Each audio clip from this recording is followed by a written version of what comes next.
lupa. Sa susunod yan, malambot na. Sabi nila gamot din to eh, linalaga.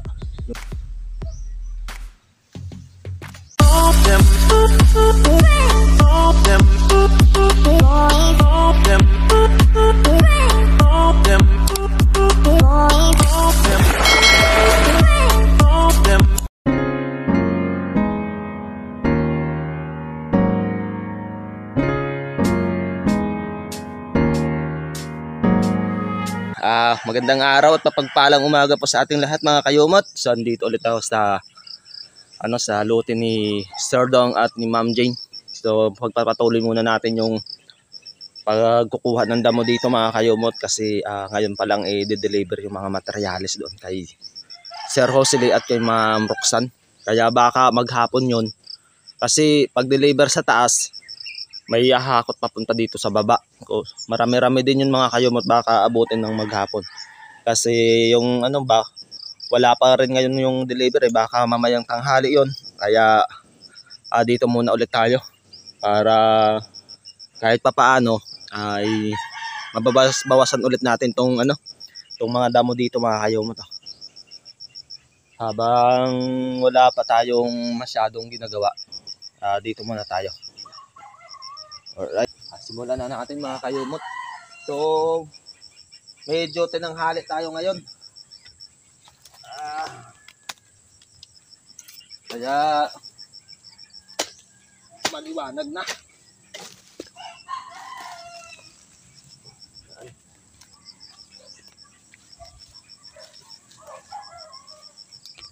Baka sabi, na tumawag kasi si Sir Josely. Baka mga Monday na rin namin sisimulan yung paggawa para tuloy-tuloy na mga kayumot. Kasi Friday na bukas eh. So maganda Monday para yung araw tuloy-tuloy at andyan na rin yung mga materyales. Hindi mabibitin sa paggawa mga kayumot.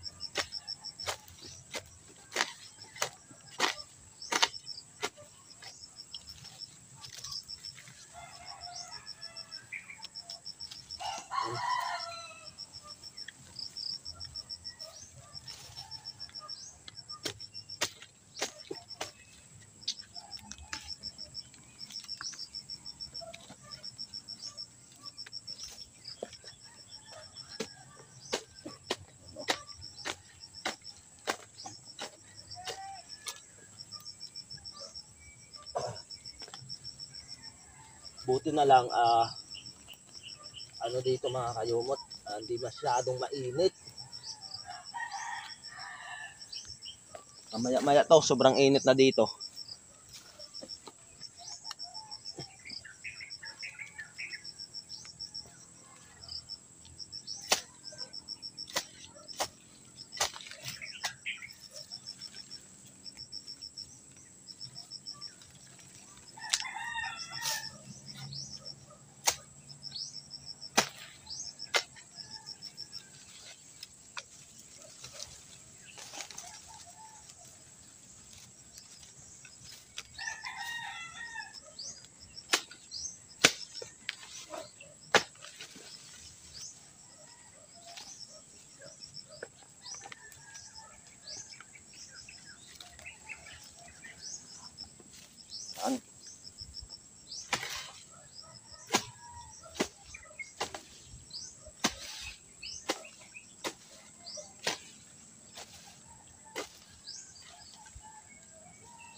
Ito yung masakit eh.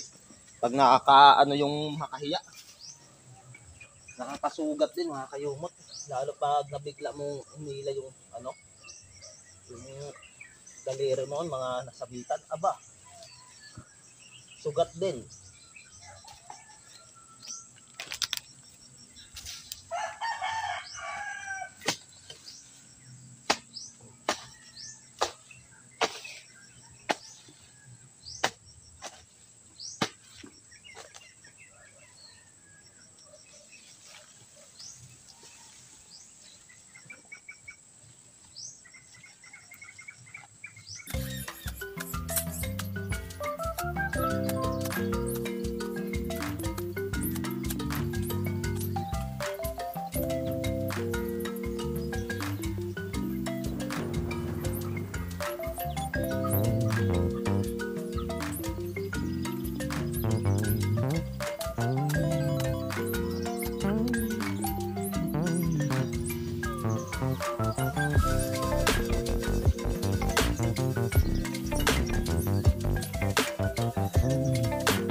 Butang lupa mga kayumot. Basta pag nabubungkal yung lupa, sa susunod yan, malambot na. Pero pag hindi, tigas.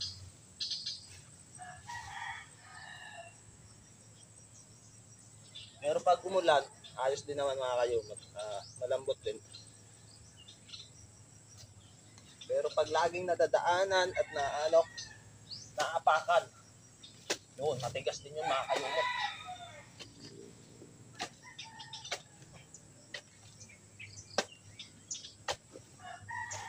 Dito talaga ako namamangha mga kayumot eh. Kunti lang yung bato. Makikita mong bato dito, halos wala eh.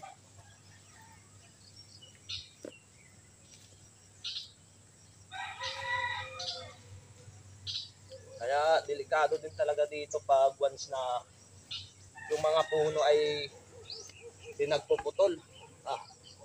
Wala na talagang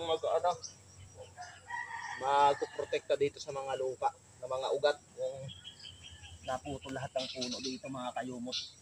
At yung pinakapangit pa doon, yung magkakalandslide.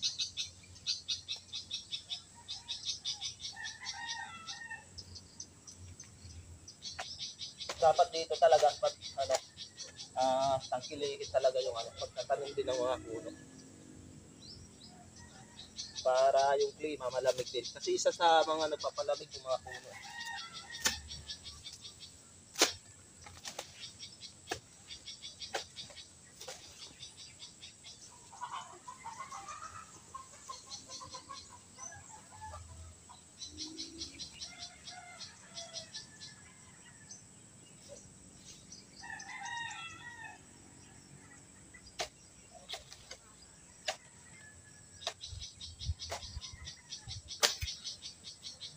Tusok ka.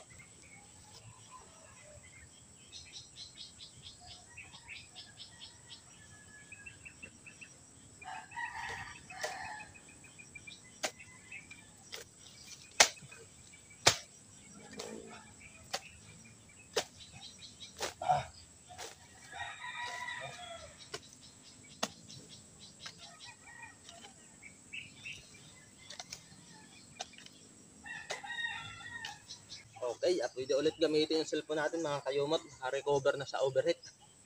Kanina nag-overheat. Yan, tuloy-tuloy pa rin tayo sa paglilinis dito. Habang hindi pa mainit. At hindi pa masyadong pagod. At lubos-lubos din po natin na kumuha ng video mga kayumot habang wala pong mga tugtog. Pag nagkatugtog, kawawa. Halos hindi makakuha kami ng video mga kayumot.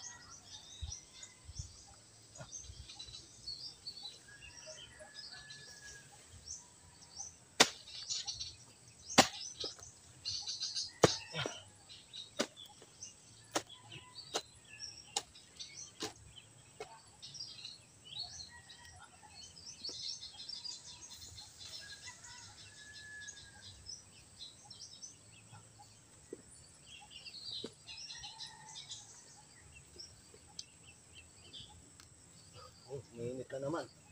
Sana hindi mag-overheat.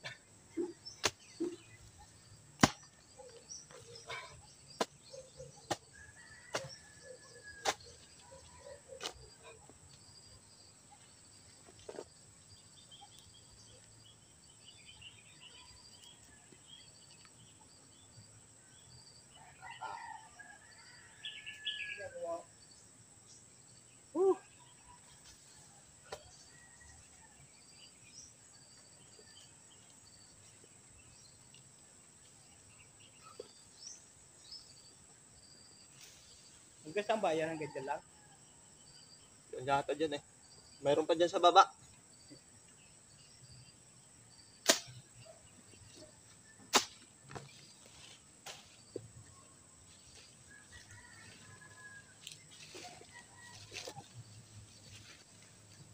Hindi mapukusan pag may trabaho eh. Na, lalo pag naano itong mga trigo, no? Bilis lumago. Ano yan? Kalilinis ko pa lang ito nung no? Ilang metro ba ito? Kudrado? Iwan ko lang. Mga nasa 200 ata.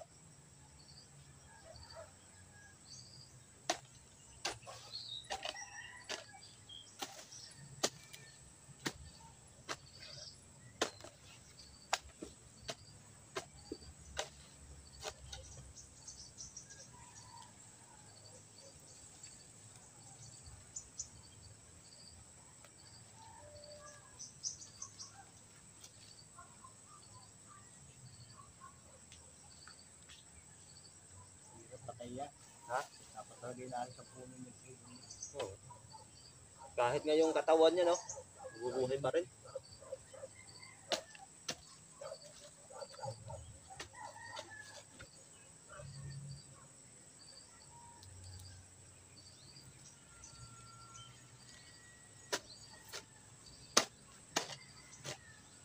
Yung pala, nabili na ito, no?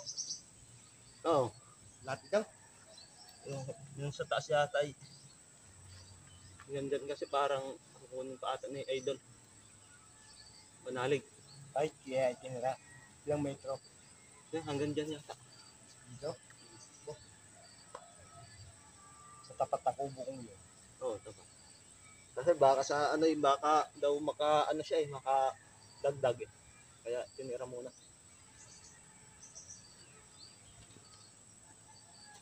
Halos wala nga, inaayawan din yata yung banda eh. Bakit? Pag ganun. Lalim. Lalim talaga yun. Laking gastos dyan pag ano, magpapatag uli. Kapantay.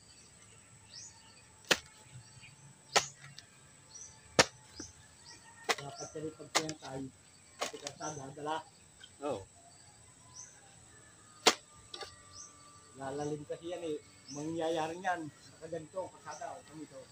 Oo. No?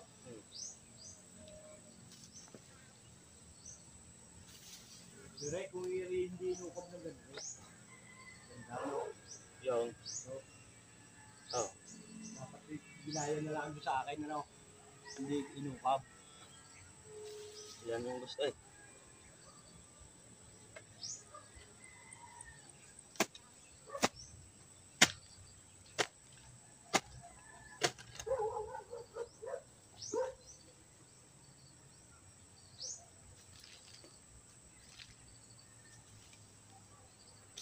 May asawa ka na rin. Wala ba?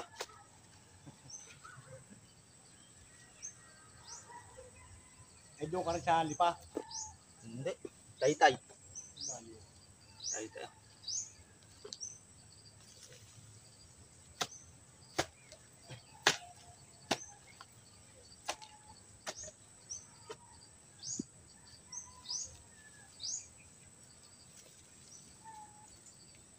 Mabuhayin din itong mga ganito eh. Yan. Ay, magaling mo buhay mo. Di yan naman sa Tagaraw wala yan. Wala lang. Tag-araw. Ngayon, talaga napadami. Tag-araw tayo namamatay pag tag-ulan. Ano ulit? Uliya. Maganda rin to mga ganito dahil hindi masyado lumalaki. Ay, wala. Yan hindi yan laang.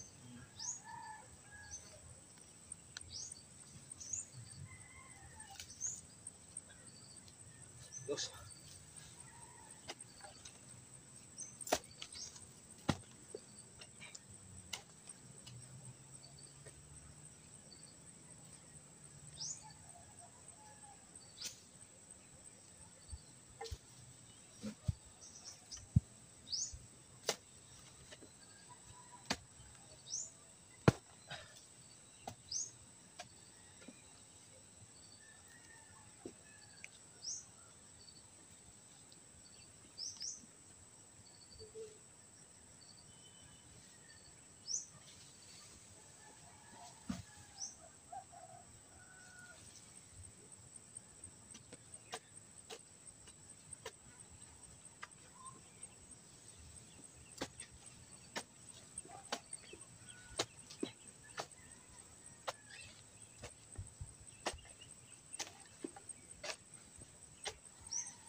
Ayaw mo to. Lapit na. Almost nakakalahati na.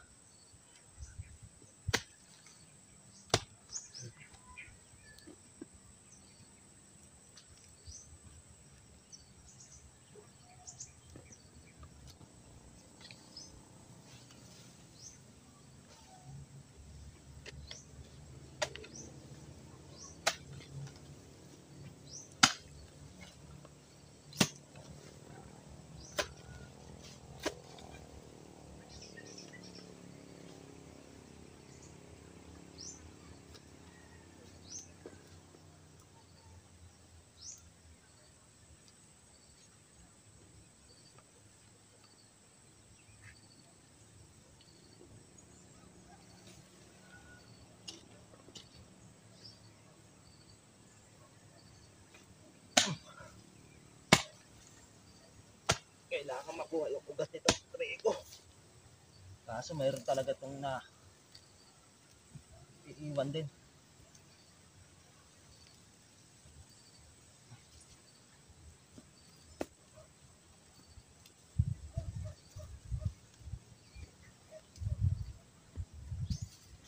Ang tataba ng trigo dun sa baba, mga kayumot. Dito dati, mataba yan dati dito. Dito nangunguha talaga ng kumpa si Tatay Jaime. Ngayon, yung binungkal ko, tapos linagay dyan sa baba, yan, nagkonti-konti na, pero may nabubuhay din. Pag pinabayaan to, mag-spread din sila, mga kayumot. Dadami at dadami ulit. Ano?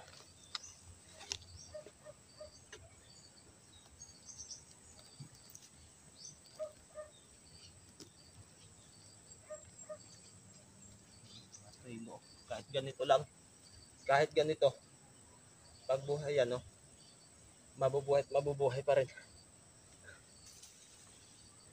Yan, no. Tingnan mo. Oh. Yung ugat, mabuhay.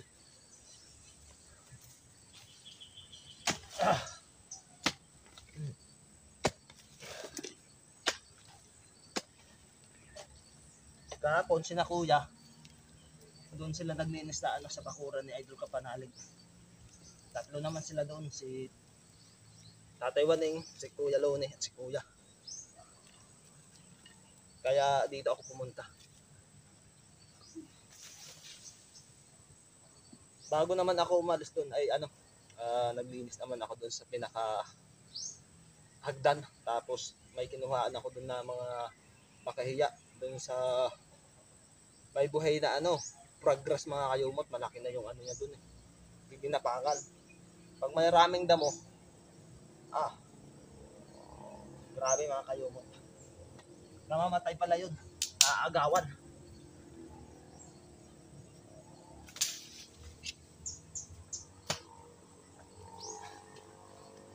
Naaagawan siya ng pest or nutrient sa lupa.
ka ha.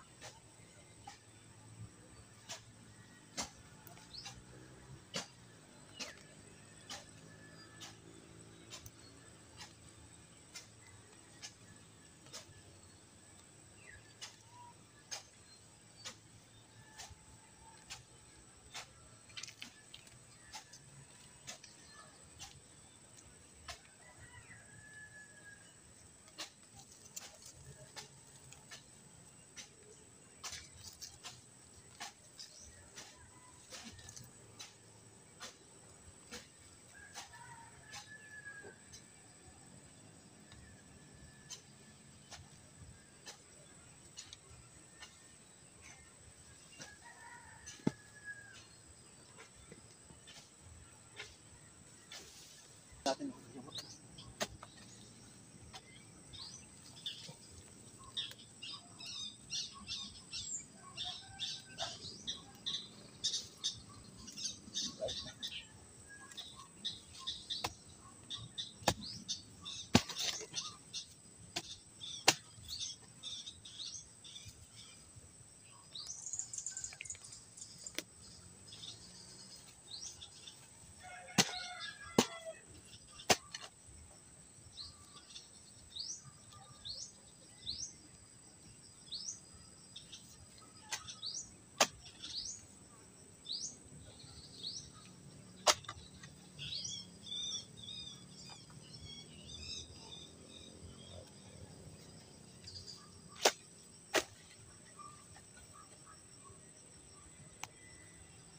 Tibay din pala itong ugat ng ano ng makahiya.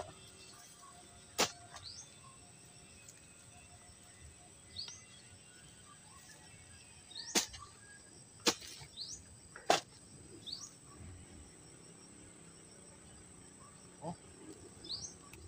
Mahaba din oh. Mahaba din yung ano ng makahiya.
Ito mga ayaw mo to.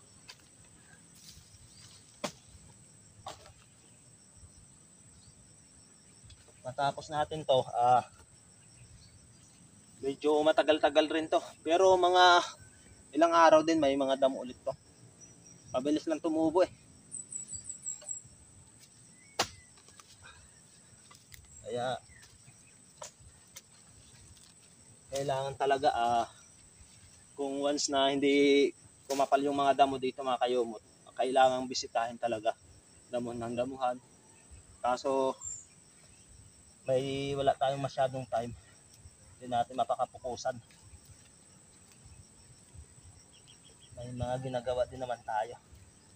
At least bigyan na talaga natin ng ng oras kahit papaano.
ibang mga damo dito mga kayumot, mabubuhay to. Kasi hindi naman natin totally nakukuha lahat. Natatabunan yung iba. Ay pag inulan yan, buhay uli.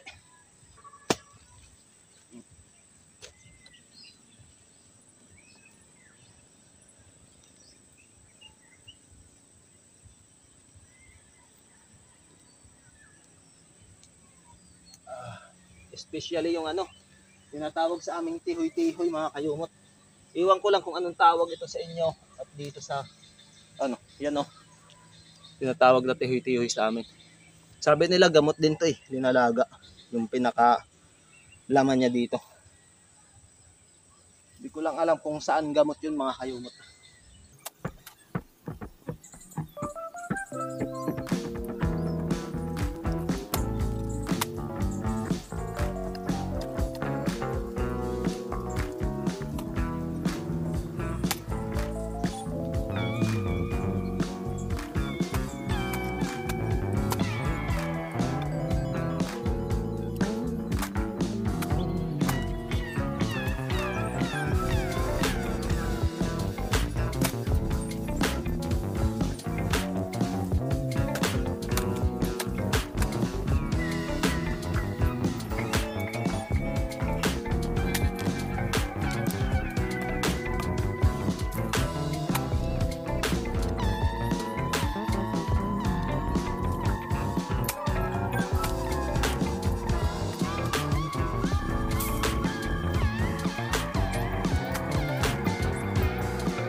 Okay, bawas-bawasan natin itong ano nito mga kayumot oh.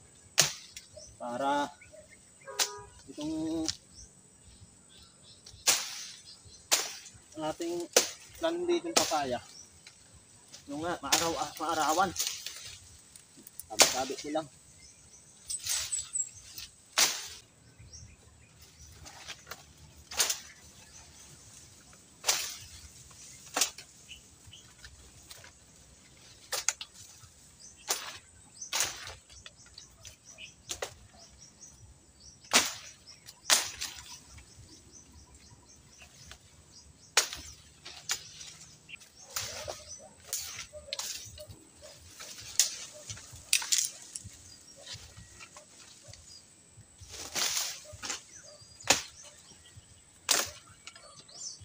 Talas to ano natin itak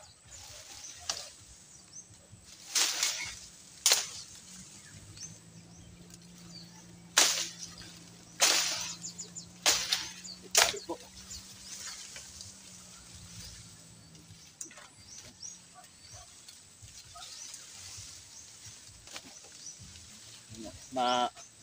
May daanan na yung araw dito oh.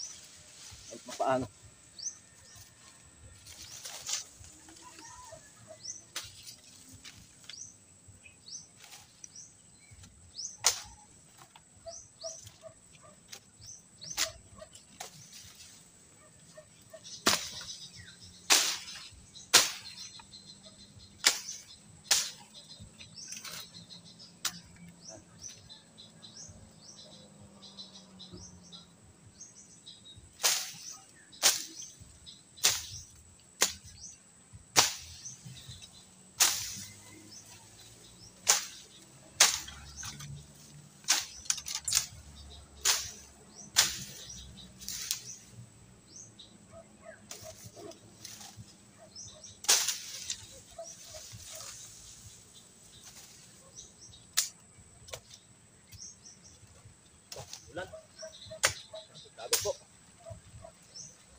sangalat naman yung kukunin natin.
Sana hindi tayo madanan ng pilas mga kayumot.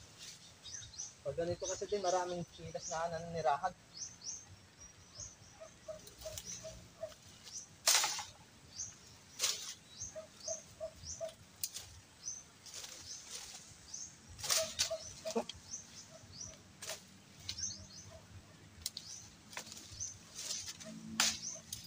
Yung ipil, wag muna natin anuhin. Baka kunin ni Tatay Jaime. Sayang. Kinabangan din ng baka.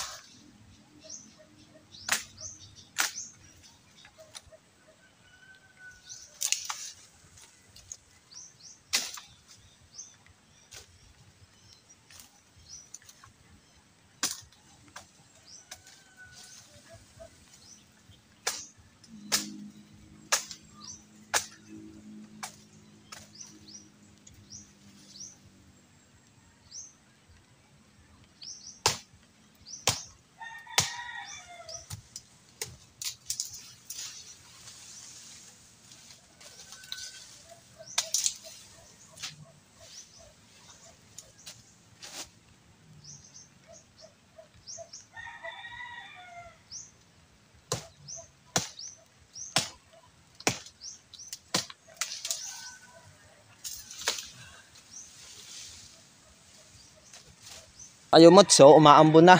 Oras na yata para umuwi. So maganda naman yung nagawa natin ngayon at sa susunod ipagpapatuloy nga natin yung ating paglilinis dito. Dito naman tayo maglilinis sa mga kayumot dito. Diyan tayo magsisimula ulit. Yan. Yang sa taas, yung nandun sa taas mga kayumot, gamas-gamasan natin. Or yun nga, gamit yung itak. Yun, gamas-gamasan. Yung nagsasabi na yung gamas-gamasan, yun yung yung pagtitrim ng mga damo. Alright, yan doon sa taas. At yan, bunot-bunutin na lang natin yung mga nandyan. Kasi sayang naman pag sarulin natin yan, baka yung lupa ay lalong bumaba. Ay baka kailangan pa sa sunod yan pag nagpatayo si Serdong ng terrace. Pantambak mga kayumot. Okay. Mga kayumot, ito yung natapos natin ngayong araw. Yan. So, ayos naman. So, sa susunod na araw, yung nasa gilid, yun yung isusunod natin. Tapos itong sa taas, pag gamas-gamasin natin o titrim na lang natin yung nasa pinakataas na sa bahay ni Ma'am Jane. Yan. So, ayos. Ito yung sinasabi kong ititrim natin sa susunod na araw mga kayumot. Kunti lang naman yan. Pag ayos, sabay na lang natin doon sa gilid. Madali lang naman yan pag-trim. Gamas-gamasan natin. Kasi pag inasarol natin yan mga kayumot, yung lupa niyan bagsak dito. Sa susunod na lang pag pinagawa na lang ni Ma'am Jean yung yung patungan niya ng mga halaman. Or iwan kung yung plano niya dyan. Basta sundin na lang natin kung yung kanilang plano dyan mga kayumot. Alright, so kita-kita na lang tayo ulit sa sa paglilinis natin dito mga kayumot. Okay, time check po tayo mga kayumot. 4:27 na ng hapon. So kaninang tanghaling ay bumalik ako dito sa baba, dito sa lote ni Ma'am Jane at sa lote ng kumpare ni Kuya Kautol, yung pare Rons niya. So kaninang tanghali nga po mga kayumot ay lininisan namin yung lote niya dito, nabili mga kayumot. So tulong-tulong po kami dito ni Kuya Kautol. So makikita po ninyo yung yung paglilinis namin dito sa kanyang kumpare sa YouTube channel ni Kuya Kautol mga kayumot. So ipapakita ko sa inyo kung ito po yung mga lininis namin mga kayumot. Ito po yung nilinisan namin yung kanina ng tanghali mga kayumot. Yan, makikita nyo naman. Yan. So dito mano-mano, tapos doon si Kuya nag-grass cutter siya dyan banda sa baba, punta doon. Pinasabay ko na rin kay Kuya Kautol yung nandito sa taas kay Ma'am Jean mga kayumot sa grass cutter kasi hindi naman yun masyadong matigas. Yan, para bukas wala na din ako masyadong gagawin. Yan. At kaninang tanghali nga rin mga kayumot ay pinutol ko na rin yung mga sanga. Yan, makikita nyo. Para yung tanim natin dyan na papaya ay mas arawan. Yan. So kung wala akong gagawin bukas, baka itong nasa gilid na yan, aasarolin ko mga kayumot. Yan. Ang tataba nun. Iwan ko nga kung kukuha pa dito ng ng pangkumpay si Tatay Jaime. Kung hindi sana gagamasan ko na sana yung nasa baba dyan ni Ma'am Jean. Alright. So anong masasabi nyo mga kayumot? Yan, sana magustuhan ng kumpare ni Kuya Kautol yung ginawa namin dito sa lote niya. So ayun mga kayumot, at dahil nga medyo okay na itong video ko, mga nasa 30 minutes na, dito ko ulit tatapusin ng aking vlog mga kayumot. So bago ang lahat ay gusto ko sanang i-shout out ulit si Nelson Ronda Obeso ng Kingdom of Bahrain. Ingat ka palagi dyan, idol, at maraming salamat sa palaging pagsuporta po sa akin video at sa aking YouTube channel. Maraming salamat po. At lubos ko rin pong pinapasalamatan yung mga solid subscriber ko po dyan at supporter sa walang sawang tumatangkilik ng aking YouTube channel, mapa-subscriber man or silent viewer dyan. Sa mga nakakakita ng aking mga video, maraming salamat po. At lagi po kayo mag-iingat. Hanggang dito na lang po mga kayumot. Magkita-kita po tayo sa aking next update. Always pray po. God bless you all. Bye-bye.